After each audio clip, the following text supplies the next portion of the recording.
In a small village called Oak Ridge, far from the city, there was a hair salon called Mama Blessing's Hair Palace. The building was old with faded pink paint, but everyone knew about it. Every Saturday, big cars would drive into the village. Rich women from the city would come out wearing expensive clothes and shoes. They would walk carefully through the dirt roads to reach Mama Blessing's salon. The village people would stop and watch, surprised to see city women waiting in line just to make their hair. How does she do it? The village women would ask each other. She must have magic hands. Mama Blessing was very good at making hair. She could braid beautiful styles, fix damaged hair, and make any woman look gorgeous. But her skill was not the only reason for her success. There was something else, something nobody knew about. She always had 3 or 4 young girls working for her. These girls were quiet and hardworking. They came to work very early in the morning and went home very late at night. Mama Blessing paid them very little money, even though the salon was making a lot of profit. When people in the village tried to talk to these girls, they would smile nervously and walk away quickly. The secret was in the back room of the salon, behind a curtain made of colorful beads. Mama Blessing kept special oils and creams locked in a cabinet. Only she had the key. Before each customer sat down, she would go behind the curtain and come back with shiny hands. The mixture smelled like herbs and something strange that the girls could not recognize. Many years ago, when Mama Blessing's first salon in the city failed, she had no money and was in debt. An old herbalist came to her and gave her a special recipe for hair products. These products would make her customers' hair grow fast, shine bright, and look more beautiful than anything else. But there was a price to pay. She would need young women to work for her, and these workers would give not just their time, but their energy and youth to every hair they touched. The girls never knew why they felt so tired at the end of each day. They didn't understand why their own hair became thin while their customers' hair looked perfect. Mama Blessing paid them just enough so they wouldn't leave, but never enough for them to save money or live well. She made promises about teaching them the business and making them partners one day, but these were all lies.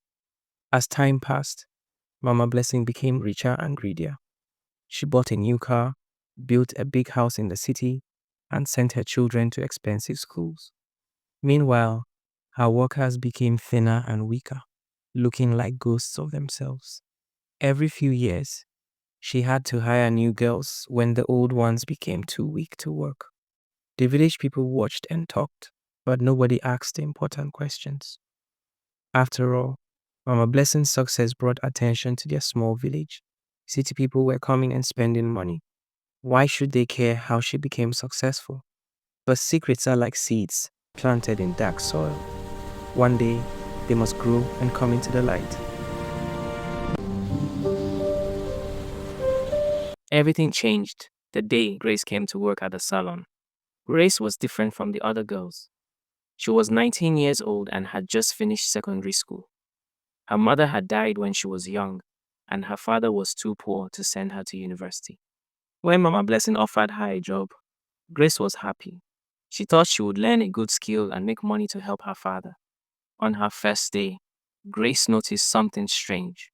The 3 girls who worked there looked tired and sick. Their skin was pale, and their hair was breaking and falling out. But they worked without complaining, moving like shadows around the salon. "Why do you all look so weak?" Grace asked one of the girls during lunch break.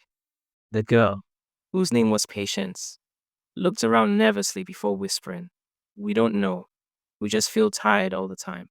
But Mama Blessing says it's normal when you're learning the business. Grace didn't believe this was normal, but she kept quiet and watched. Weeks passed, and Grace began to feel it too. Every evening, she would drag herself home feeling like she had carried heavy loads all day, even though she had only been braiding hair. Her arms ached, her head hurt, and she started losing weight. One night, she couldn't sleep. She kept thinking about the locked cabinet in the back room and the strange smelling mixture Mama Blessing used. Grace decided she needed to find out what was happening. The next day, while Mama Blessing was busy with a customer, Grace pretended she needed to use the toilet. Instead, she slipped behind the bead curtain. Her heart was beating fast.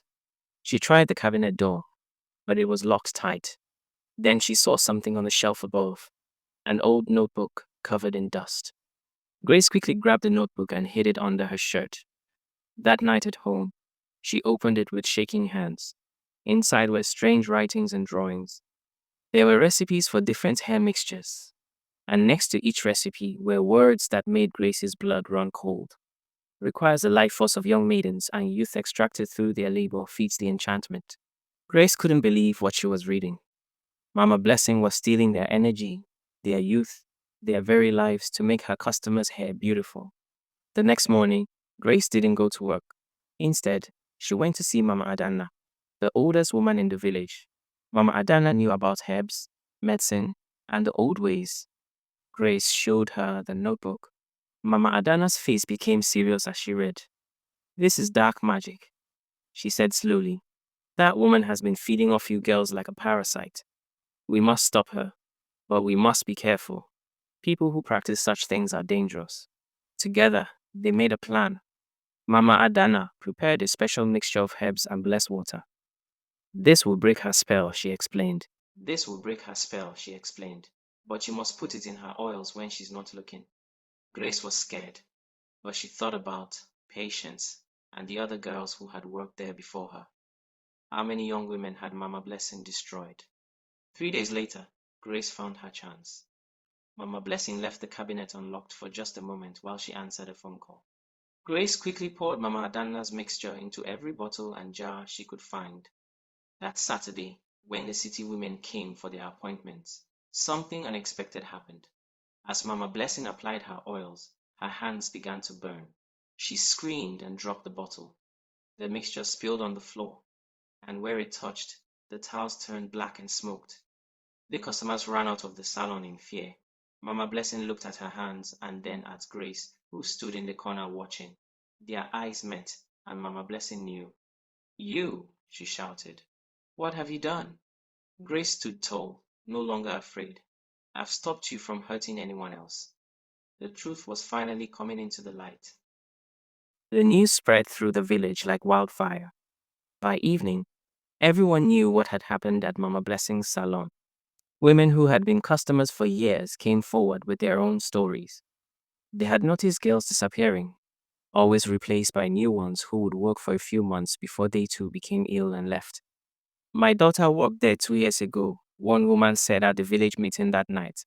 "She came home so weak, we had to take her to the hospital. The doctors couldn't find anything wrong, but she never recovered her full strength." Mama Adana stood before the gathered crowd, the notebook in her hands. "This woman has been practicing dark magic for at least 5 years," she announced. "She stole the youth and vitality of innocent girls to make money from wealthy customers who wanted beautiful hair. The ingredients in her potions required the life force of young women." The crowd murmured angrily. Some called for Mama Blessing to be arrested. Others wanted traditional justice. Grace stood quietly at the back of the gathering. Patience and the other two girls from the salon were beside her, looking healthy already now that they were free from Mama Blessing's influence. The effect of the cleansing mixture had broken the spell that had been slowly draining them. "What will happen to her?" Patience asked Grace quietly. "I don't know," Grace replied. "But she can't hurt anyone anymore. That's what matters."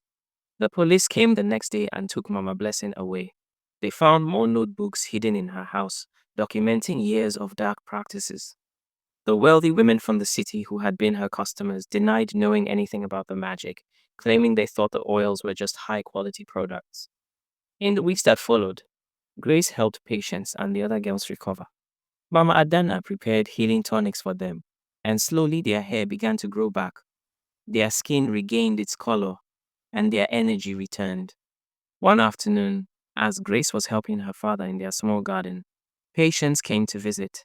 "I wanted to thank you," Patience said. "If you hadn't been brave enough to investigate, I don't know what would have happened to us.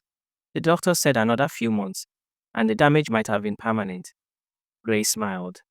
"We have to look out for each other. That's what community means." "What will you do now?" Patience asked. "Are you still interested in learning to braid hair?" Grace laughed. "Maybe, but I think I want to do something different." Mama Adana has offered to teach me about herbs and traditional medicine. She says I have a good heart and strong intuition. That's perfect for you. Patience agreed.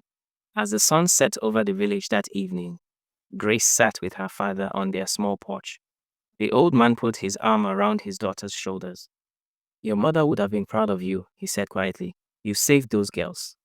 Grace leaned against him. I was so scared, Papa. But I kept thinking about what Mama used to say. The only thing necessary for evil to triumph is for good people to do nothing. She was a wise woman, your mother, her father said. And you are her daughter. Grace looked out at the village, at the lights beginning to glow in windows as families gathered for their evening meals. Somewhere out there, other young women might be facing similar dangers. But she had learned an important lesson.